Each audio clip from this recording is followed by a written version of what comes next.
자, 우리 주식 투자 건강에 제일 도움 주시는 우리 김한진 박사님 모시도록 하겠습니다. 어서 오십시오. 네, 안녕하세요. 네, 반갑습니다. 네. 자, 우리 박사님과 함께 오늘은 요즘 좀 걱정이 좀 커지는 때인 것 같아요. 그러니까 지난 상반기는 잘 달려온 것 같고 생각보다 걱정했는데 생각보다 잘 달려왔고 하반기도 그렇게 잘 달려주면 너무 좋을 것 같은데 그러기는 쉽지 않아 보이는 느낌이 좀 있고요. 네. 네, 그래서 오늘 좀 그 얘기 좀 여쭤보면 어떨까 싶습니다. 일단 지금 하반기는 성장은 일단 안 나오는 그런 상황이라고 봐야 되는 거죠? 성장이요. 네. 우려보다는 향후 한 1년 네. 더 길게는 모르겠습니다만 한 1년 정도는 매크로 쪽에서 시장을 굉장히 폭락시키는 네. 그러한 경착륙이라든지 경기 냉각이라든지 알 수 없습니다만 큰 금융위기라든지 이런 것은 없을 것으로 그렇게 내다보고 있고요. 네. 그렇다면 결국 시장은 상반기 말씀하셨지만 상반기에 전 세계 증시가 뜨거웠잖아요. 네. 나스닥은 더 뜨거웠고 자산 수익률 준비해 오셨는데 그거 한번 보면서 말씀해 볼까요? 7개 종목은 더 뜨거웠는데 상반기 자산 수익률을 보시면 나스닥, 코스닥이 상당히 많이 올랐죠. 나스닥이 1등, 코스닥이 2등이네. 참고적으로 7월 11일까지 지난주까지의 단순 수익률이고요. 네. S&P 500도 한 16% 가까이 올랐고 코스피도 비슷하게 올랐고요. MSCI 선진국 지수가 이렇게 올랐고 금도 올랐습니다. 안전자산과 위험자산이 이제 같이 올라간 것도 좀 특이하죠.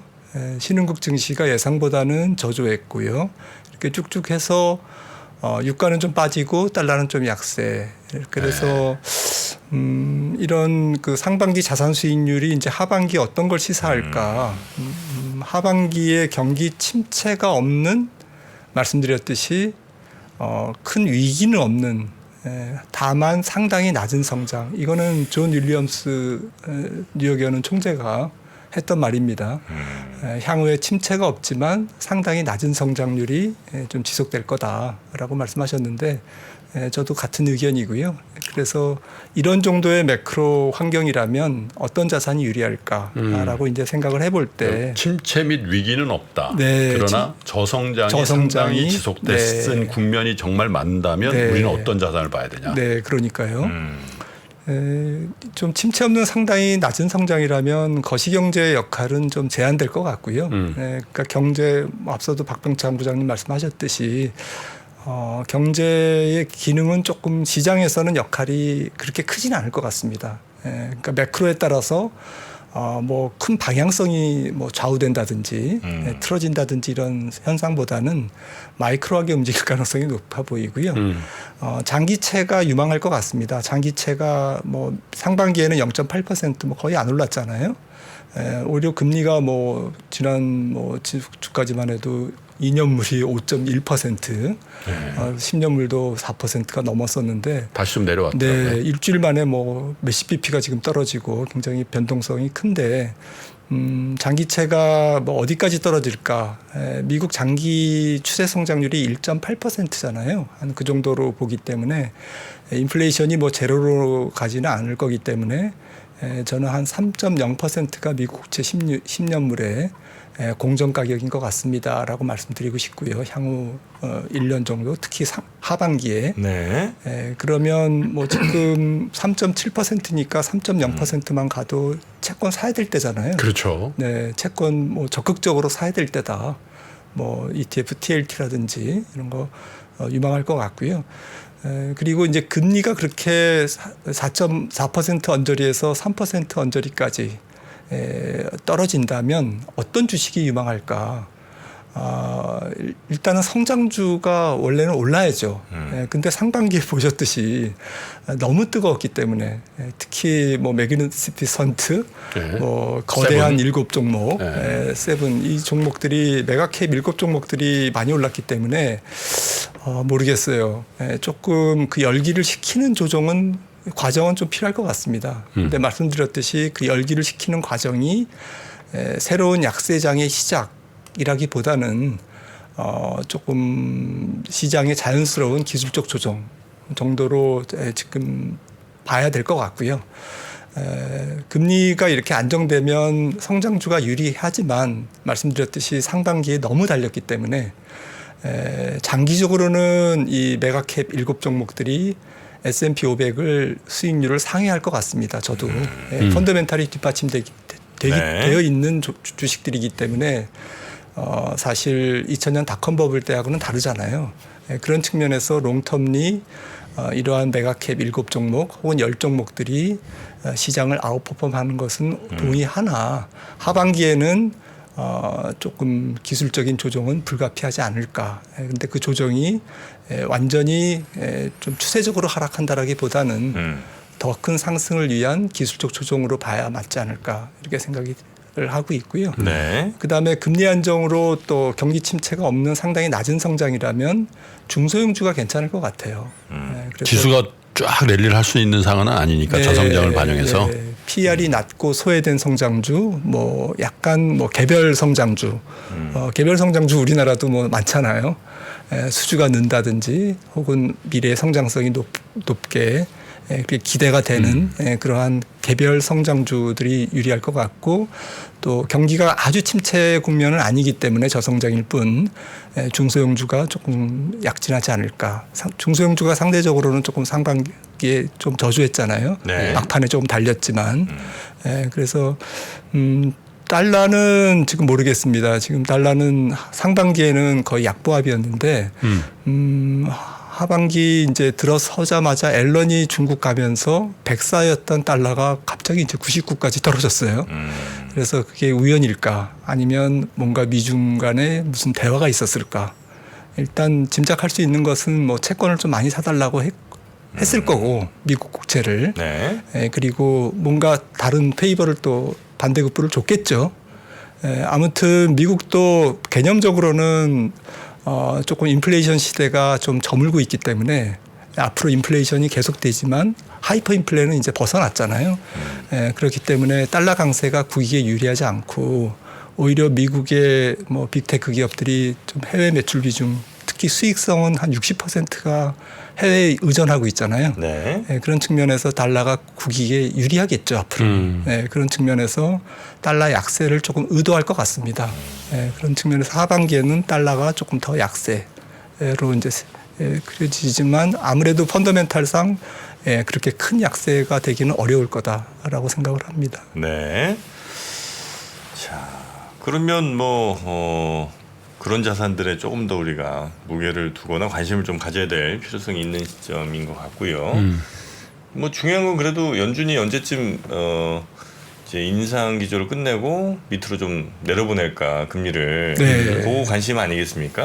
그건 또 언제쯤으로 보고 계신지. 맞습니다. 지금 시장의 관심은 뭐 7월 이제 이번 달 26일 FOMC를 건너서 10월 31일하고 11월 1일 그 차기 FOMC에 이제 조금 초점이 맞춰져 있죠. 말씀 주셨듯이 연준의 목표 인플레이션 수준에 언제 도달할 거라는 이제 질문과 똑같은 것 같아요. 좀 전에 정프로님 질문은 그게 결국 피벗 시점인 것 같고요. 결론부터 말씀드리면 제 생각에는 금리 인상은 뭐 이번이 마지막일 가능성이 매우 높고요. 7월이. 하지만 피벗은 내년 3월 이전까지는 어렵다. 저는 내년 한 6월이나 7월 정도가 되지 않을까. 그 1년 남았다. 첫 금리 인하가. 그러면 만약에 내년 6월 정도에 1년 정도 이후에 피벗을 한다면 내년 한 3월 정도는 시장 컨센서스가 형성되겠죠. 2, 3개월 이후에는 연준이 금리를 내릴 거야라는 그 컨센서스가 형성이 될 거고 그런 컨센서스는 사실 또 시장에 유리하게 작용할 것 같습니다. 왜 그렇게 보냐면 근원 PC가 연말에 겨우 한 3.5 정도 도달할 것 같아요. 이제 근원 CPI는 지난주에 나왔고 근원 PC가 이제 다다음 주인가에 나올 텐데 지금 아직까지도 굉장히 높아요. 지금 지난달에 5월 달 근원 PC 개인 소비자 지출 물가가 4.6% 찍었거든요. 이번 달에 컨센서스가 4.4 정도 됩니다. 그래서 하반기에 이제 조금 내려가더라도 연말에 한 3.5.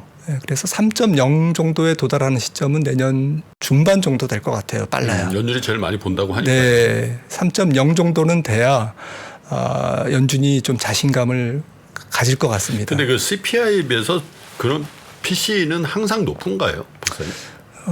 역사적으로? 역사적으로요. 그러니까 물가가 굉장히 디프레션 구간에도 CPI보다 PC가 높아요.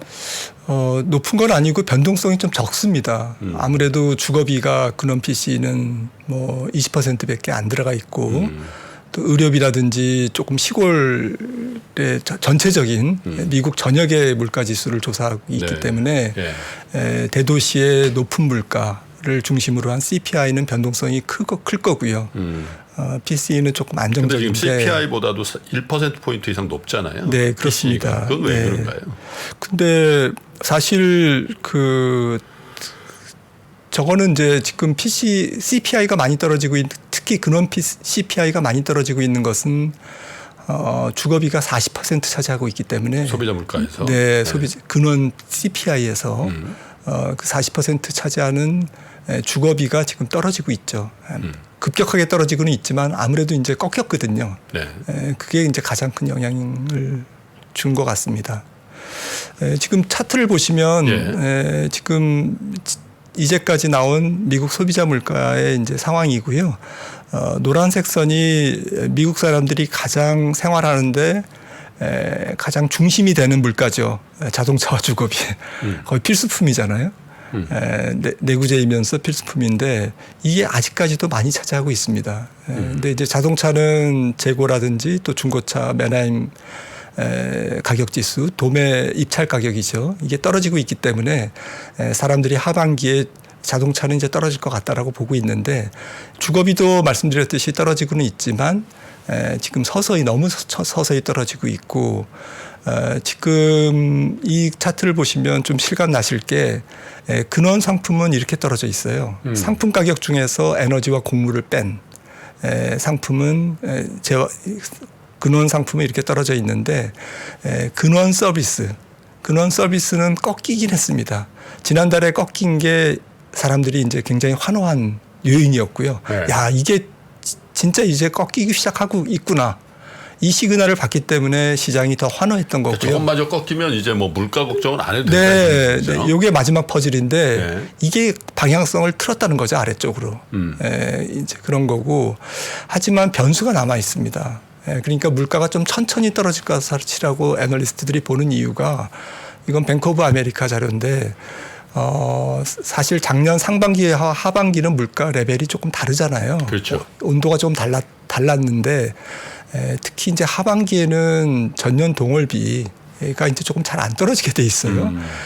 그래서 전월비로 이제 상반기에는 9% 찍었던 게 6월이었나요? 6월입니다. 네. 그러니까 거기서부터 피크아웃 한 거니까 이제 점점 지난 전년 동월 대비 기준으로 해서 이른바 뭐 엽기적 효과라고 할까요? 네. 그 효과가 엽기적 효과죠. 덜 있을 것이다. 네, 맞습니다.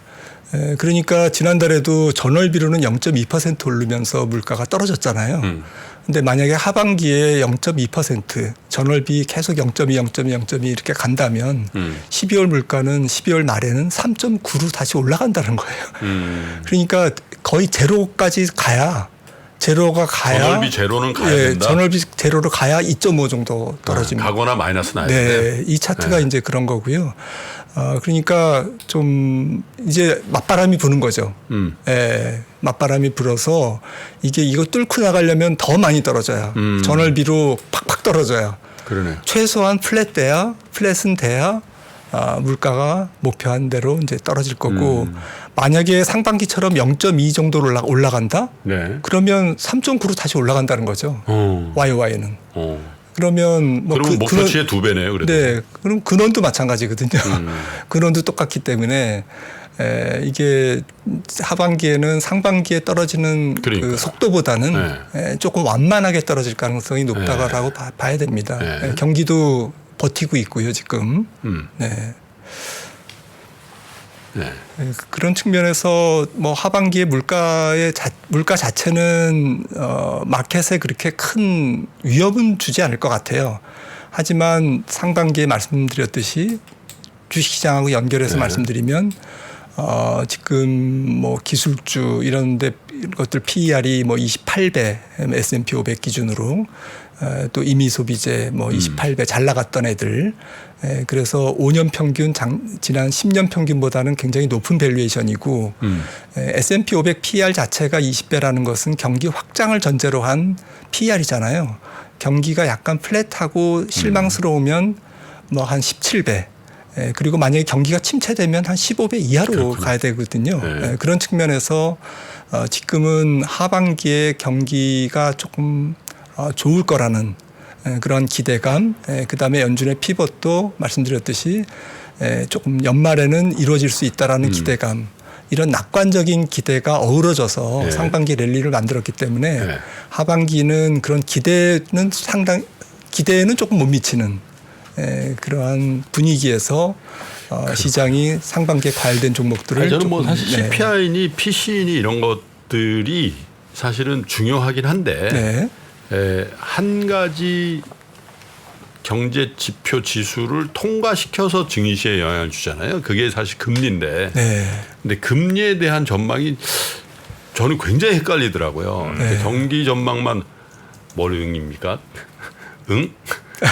이게 쭉 그 경기 전망을 안 좋은 거 치면은 당연히 10년물 기준으로 3.5% 미만으로 가는 그런 걸 예측하고 장기물을 사야 된다라는 그런 측면도 있는데 여전히 박사님 말씀대로 그 3.5% 부근에 연말 CPI가 나올 가능성이 있다라면 그것도 그 기대도 별로 없는 것 같고 그래서 지금이 금리를 다루는 사람들한테 제일 힘든 국면 아닌가라는 생각이 좀 들거든요. 네, 현장의 뭐 목소리를 들어보면 정말 채권하시는 분들은 상반기에는 금리가 올라서 힘들었고 하반기에는 어디까지 떨어질까 예측을 못해서 힘들고. 어떻게 보고 계세요? 근데 뭐 좀 단순하게 봐야 될 것 같아요. 또 10년물이라는 게 사실 그렇잖아요. 조금 그 너머에 있는 것까지 반영하는 그런 측면도 있고 또 채권 시장도 뭐 집단지성이 거래를 하는 결과물이지만 전체적으로 뭐 좀 그 약간 그 금융시장의 특성상 쏠림과 역쏠림도 채권 시장에 또 있거든요. 그런 측면에서 만약에 경기 침체가 일어난다면 좀 심플하죠. 뭐 3% 이하, 뭐 심지어는 2.7, 2.8 뭐 이렇게 찍고 가야 될 것 같은데 좀 경기 침체는 없고 성장률은 낮게 L자형으로 내년까지 지속되고 그런데 돈은 많고 그렇다면 물가는 그래도 하반기에 떨어지지만 또 내년 상반기에는 또 본격적으로 또 떨어질 거거든요. 아까 역기조 효과를 나눴지만 내년 상반기에는 또 그게 사라지잖아요. 그렇다면 좀 채권 시장의 특성상 올해 가을 정도에는 내년 상반기를 또 끌어다 쓸 것 같아요. 그런 측면에서 너무 염려하지 않아도 된다라는 거고요. 그러니까 채권 시장은 어쨌든 떨어지는데 한계가 있지만 분명한 한계는 있다. 장기 성장률 1.8%에 플러스 물가 상승률을 고려하면 3.0%가 공정가격인 것 같습니다라고 생각은 하지만 그 3%까지는 그래서 조금 달릴 것 같아요. 채권 시장에서. 그래서 전체적으로 제가 조사를 해보니까 서치를 해보니까 사실 근원 물가와 가장 밀접하더라고요. 장기물은. 지금 보시는 것처럼 근원 PCE 물가가 2017년부터 20년까지 그러니까 코로나 이전에 한 4년간 한 3, 4년간 평균이 1.7이었어요. 굉장히 낮죠. 근원 PCE 물가가 미국에서. 그렇죠. 그때 미국채 10년물 평균이 2.3. 같은 기간 2.3입니다. 그러니까 PCE 성장률도 매우 뭐 그렇게 높지 않았지만 어쨌든 요 정도를 대입했을 때 미국채 10년물은 내년 초까지는 3.0% 정도는 가겠다. 만약에 내년 상반기에 경기 침체가 좀 있다. 그러니까 마이너스 성장률을 찍는다 하면 2.7 정도 그렇게 타겟팅하시는 게 좋을 듯 싶고요. 앞서 말씀드렸듯이 이제 주거비와 자동차 물가가 조금 더디게 떨어진다고 말씀드렸는데 지금 같은 그림인데 근원 PC를 이렇게 보면 조금 실감 날 것 같아요. 이 차트는 이 폭포수처럼 떨어지는 게 헤드라인 PC이고요. 지금 버티고 있는 게 근원 PC입니다. 갈 길이 멀다라는 것을 이제 느끼실 수 있을 것 같습니다. 이게 이제 좁혀지면서 금리가 떨어진다라는 얘기고, 네. 그래서 앞서도 말씀드린 게 금리 인하가 조금 피벗이 단기간에 6개월에서 한 1년 이내 안짝에 피벗이 있기는 좀 어렵다라는 말씀을 좀 드렸습니다. 그 얘기는 사실 피벗이 지연된다라는 얘기는 근원이 잘 안 떨어진다는 얘기고, 그거는 금리가 그렇게 아주 다이렉트로 그렇게 미끄러지듯이 떨어지지 않는다라는 거거든요. 그럴 수도 있고 성장률이 웬만하다라는 웬만하다. 예, 웬만하기 때문에 또 주식시장 입장에서는 그게 베니핏이 되는 거고요. 네. 양면성이 있는 거죠. 그래서 지금 주식시장이 랠리하고 성장주가 랠리하는 거는 네. 저금리를 반영한 것도 아니고 왜냐하면 저금리도 아니잖아요. 기준금리가 5%고 5.25가 되고 저금리는 아니죠. 네.